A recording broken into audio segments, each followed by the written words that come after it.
I want to give as much info as I can while still keeping myself safe. I don't want to be like, "Oh, I just won't say anything, blah, blah, blah," because I feel like I've always been someone who tries to keep you guys informed, to keep proper information going. If I don't say anything, then a lot of misinfo is just what gets spread.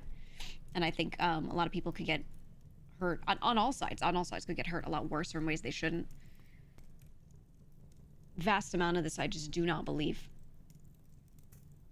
I do not believe. I will also say this is the person who I would hear from friends every convention they went to. "Oh yeah, he covered our dinner. It was so cool. We all had dinner and he covered the whole bill. Yeah, he sent me home in an Uber. He paid for Uber Black." Etc., etc. You know, I'm used to hearing these things. I'm used to hearing these things for a long time. This is someone who has other monetization sources and stuff outside of all this stuff. So I'm not saying that's where it went. I'm not even saying that. I'm saying this person has this money. Whether it's that exact money or other money from other business ventures. This is a person who has been doing fine financially from what we've seen. And I think it's a lot easier for someone like that to stand up there and go, "I take responsibility," when they, by all accounts that I've heard and seen, seem to be doing fine. Tweet from Gunrun. It's on the Vshojo account, but it's signed off as from Gunrun, so anything I say relating to it really is to him, not addressing the whole company. Vshojo's failed. I've mismanaged the company into the situation you're all witnessing. So today I'm sharing the difficult news that Vshojo's shutting down, and I take full responsibility for the decisions that led us to this point.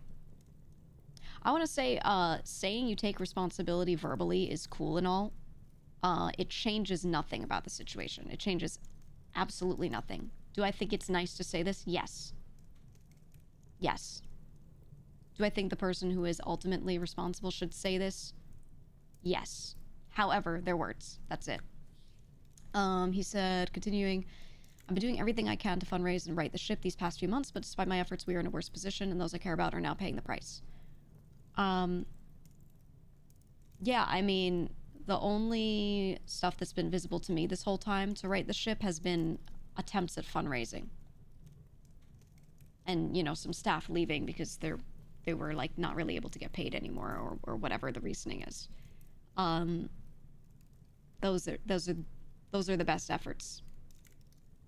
That's it. Those are the best efforts.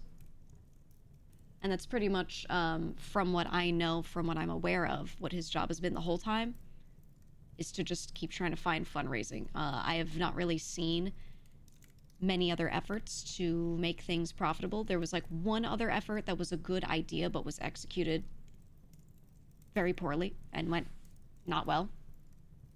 So even if the idea here and there was good, the execution made that impossible to work out. Talent first approach, this has been disproven in many ways. I do think a lot of the staff attempted this genuinely. I think things in our contracts, some of it reflected that, you know, in relation to, like, us owning our IPs.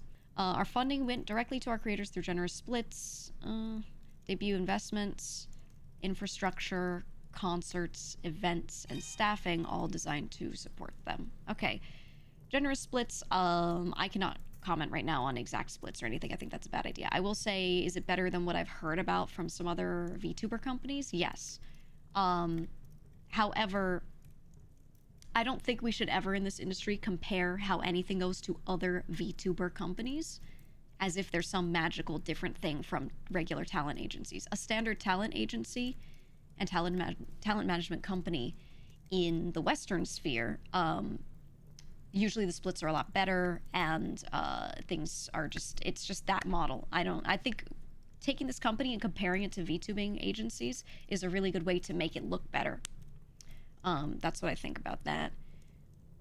Debut investments, yeah, I mentioned that they covered a little bit of stuff for my debut. I already paid a lot of it myself before that time as well, and they covered some things by the time I decided I was joining. Infrastructure, what infrastructure? A lot of the stuff that I know I took advantage of was stuff that third parties had, that maybe they were helping us out for free, or maybe some of them did get paid a little bit. I don't know. Concerts, yeah, there was one. It happened before I joined, so I wasn't part of it. I did sit in VC with everyone and watched it, which was cool. Any other concerts after that were not anything that this company paid for. That was the talents themselves, like Mouse's concert, Michi's concert, right? Their own individual ones. Those were their concerts. The funding did not go to those. It only went to the first one. It went to one concert, singular. Unless there's something I don't know, but as far as I know, I don't know. I'm pretty sure from what I've heard from members, they paid for those themselves. Events, what events do you guys remember? What events do you guys remember? At least in my time there, which was basically the past 2 years. Maid Cafe, maybe? Getting some standees and having us do some con walkarounds, maybe paying for, not Oscar walking us around, that was his own thing, but paying for, like, if we had the robot, maybe renting that or something. I don't know if we owned that or not. We might have owned one of those bots, maybe. Nikkei collab? No, that was a sponsorship. Nikkei paid us. Their efforts were efforts in the wrong direction. I think they had some times where they were trying new things that maybe would make money. I pointed out multiple times how those weren't going to work. I didn't think they were going to work. I thought they were kind of dead in the water, and they still spent money on them and worked on them, and I said, I don't see the point. And then they would, like, drop the ideas or realize they have to pivot or it wouldn't work out, and then I was like, okay. And then additionally, I acknowledge that some of the money spent by the company was raised in connection with talent activity, which I later learned was intended for a charitable initiative. Look, I'm gonna need a receipt to know when this was found out or something to make me believe this. Is this possible? Maybe. I'm gonna need to see something to believe that. From what I know, if I had money of mine that in some way went into the company, they knew what it was for. This was a weird case, the charity money, because typically you send charity money straight to a service to get it to them first. This was in relation to Mouse's subathon, which means somehow she had to get money that went to her for subscriptions. It had to get over to the charity, and having, you know, like that go to them first. This was a weird case with how the payment worked. But it was said on stream what was going on. A lot of this was talked about and publicly known, right? And we talked about, oh yeah, half is going to go to charity and all of this. The only way he could have maybe not known about anything is if he literally had his eyes closed. And I firmly believed, based on the information available to us, that we would be able to do so and cover all expenses. I don't know why he firmly believed that. Again, I'm no stranger to startups. Most startups fail. Most startups, after their first investment, do not get invested in again, and they end up closing. This is standard. They usually fail. To make it past that and get a second investment is on the more rare side. And you have to be able to prove to investors reasons why they should believe that you are going to soon, or with additional investment, become, over time, profitable. I knew some about what I had been told, and I was able to see that we were not on that track and had no solid plans to become, you know, properly on this track. So I was like, there's no way an investor would look at this and think this is good. So either this is a lie or he actually was that incompetent. Pick one. I don't know. I mean, what are we saying here? Like, pleading face emoji, I'm so sorry. Like, what? I talked about this yesterday. I had meetings with leadership, and this does not mean only him, with leadership, talking about my thoughts on how things were going and how it was not going to go well, and I was concerned. At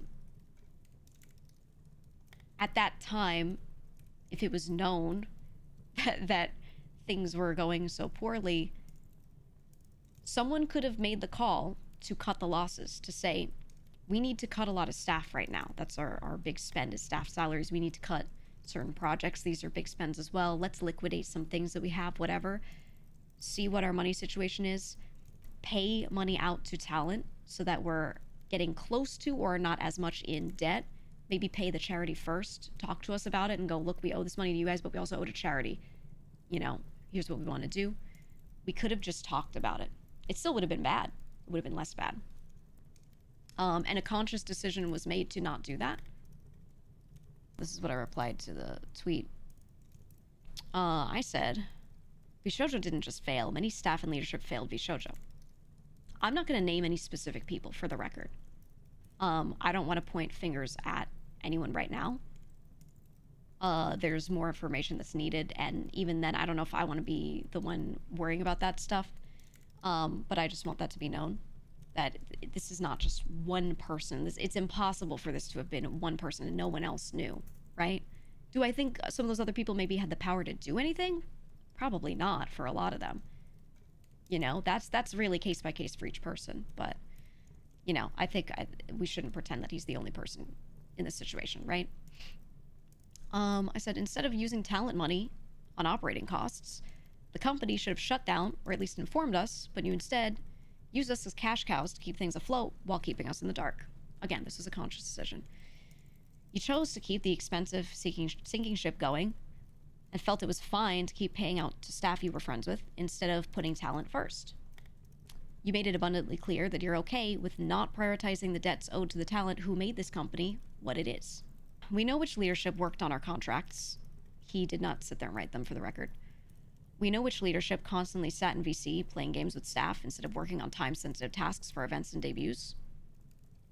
This is something that I brought up multiple times. There were staff members that I couldn't get a hold of at times, or were supposed to be working on a thing and I knew it was taking time, and I mentioned something to someone else who was also NDA'd, and they said, a couple of names have been in VCs playing nothing but certain games all day.